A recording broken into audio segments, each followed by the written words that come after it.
Hey there, Room 2. I cannot believe it is our last day of school. What a funny year this has been for us. But I wanted to share a last day of school read aloud with you today. This is a book that a friend of mine had given me my first year of teaching, and I now have read it on the last day of school each year. So I even still have her note where she says, I hope you read this on your last day of school every school year. So that is my plan to do. So the story is called Last Day Blues. What do you think it means to have the blues? It means the blues is something that's kind of sad. So you're feeling a little bit bummed. So I know we are excited about summer vacation, summer break, but we can also be a little bit bummed that the school year is ending, feeling a little blue. So our book is written by Julie Danneberg and it is illustrated by Judy Love. Let's see what happens. Last Day Blues.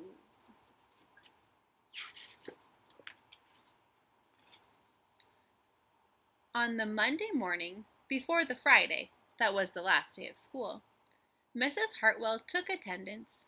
She sighed as she called out the last name. I'm going to miss all of you, she said. The kids nodded in agreement. I'm going to miss my friends, said Shannon. I'm going to miss Daisy, said Dan. I'm going to miss chocolate milk and pizza for lunch, said Joe. Everyone felt a little blue thinking about the last day of school, even Daisy.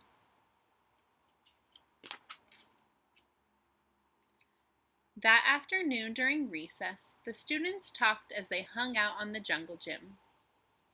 Mrs. Hartwell said she's going to miss us, said Alexandra, swinging from a bar. We should get her a present to cheer her up, said Eddie, hanging upside down by his knees. But what could they get her?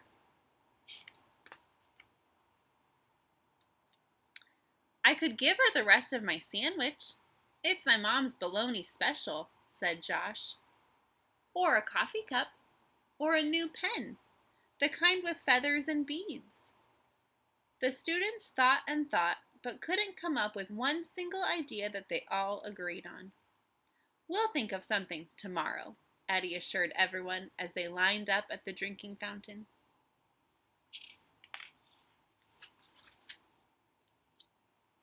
On the Tuesday, before the Friday that was the last day of school, Mrs. Hartwell read the final page of their last read-aloud book. I'm going to miss circle time, said Mrs. Hartwell. I'm going to miss science, said Emily. I'm going to miss seeing Mrs. Hartwell wear her safety goggles during science, said Jack, giggling. And so, before they got too sad, Mrs. Hartwell put on her safety goggles one last time, just for fun.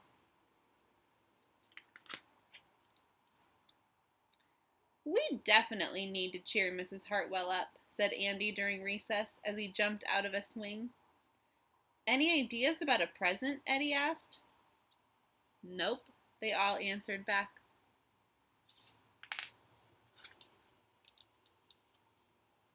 On Wednesday, before the Friday that was the last day of school, Mrs. Hartwell brought in her super duper sugar cookies with extra frosting.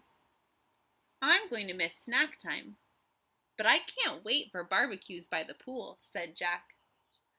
I'm going to miss recess, but I can't wait to play hide and seek outside after dinner, said Alexandra.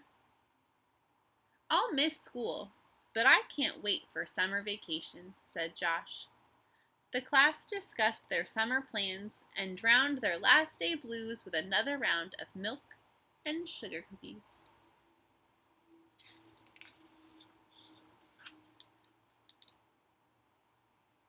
I don't know whether to be happy or sad today, Andy said the minute they all arrived at the jungle gym.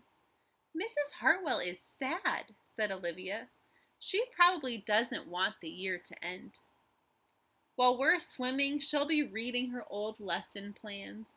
And while we're playing, she'll be trying to remember the fun times we had this year. And that's when an idea zipped, zapped, and zinged through Eddie's brain. I know exactly what will cheer her up, Eddie said, jumping down from the jungle gym. The class agreed. It was perfect. On the Thursday, before the Friday, that was the last day of school, Eddie raised his hand right after Mrs. Hartwell started language arts. "We need some privacy, please," he said. And so, Mrs. Hartwell took down the bulletin boards with her back to the class. She never even peeked. Well, only once. See, they're all working on a project.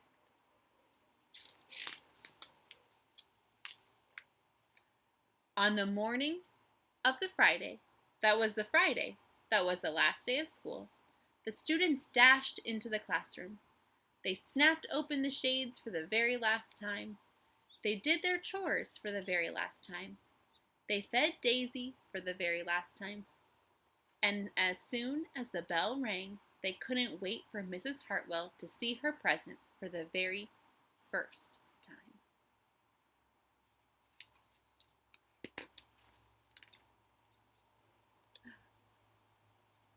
They made her a big picture. It says, "The last day of school makes us so blue.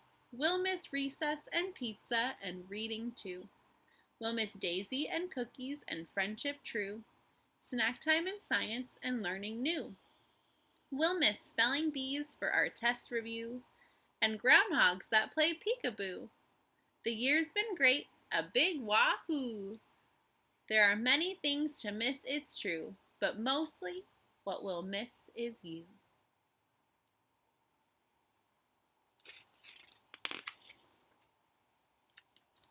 Later on during recess, Eddie said, "I think Mrs. Hartwell liked her present." "I just hope it helps," Margaret said. "Poor Mrs. Hartwell," they all said sadly as they pictured their final goodbye. Teachers must hate the last day of school.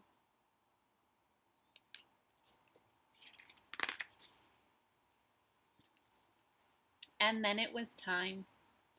The bell rang. "Goodbye," the students called as they rushed out the door. "Goodbye," Mrs. Hartwell called after them. And then she returned to her empty classroom. "It's just you and me, Daisy," she said. "I'm sure going to miss them this summer. But I can't wait for summer vacation." So the teachers feel like the students. They are both sad, bummed, feeling a little blue that school is over, but also excited for summer to start. So I hope you enjoyed our last day read aloud, and I love you guys, and I miss you guys, and I'm going to miss you this summer. But have lots of fun.